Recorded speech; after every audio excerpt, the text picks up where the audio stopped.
अखबारात में शाये होने वाले शादी के इश्तेहारात दूल्हा या दुल्हन के कद, तालीम और पेशे वगैरह के बारे में बताया गया होता है और अपनी पसंद और नापसंद बताई गई होती है। ताहम भारत में एक लड़की ने गुज़िश्ता दिनों अपनी शादी के इश्तेहार में ऐसी बात शाये करवा दी कि इंटरनेट पर हंगामा बरपा हो गया। इंडिया टाइम्स के मुताबिक इस लड़की ने इश्तेहार में कहा है कि उसे मुख्तसर मुद्दत के लिए शादी करनी है और उसके लिए एक दूल्हा की तलाश है।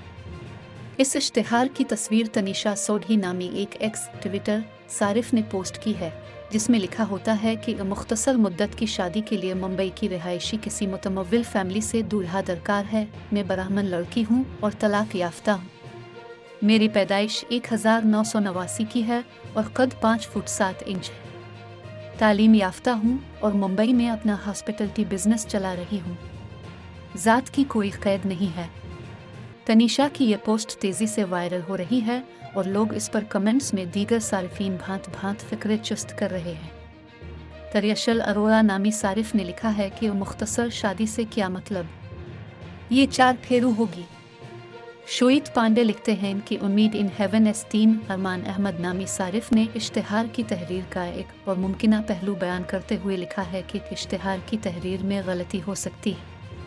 हो सकता है लड़की ने शादी की तकरीबात मुख्तसर होने और सादगी से शादी करने के बारे में बात की हो।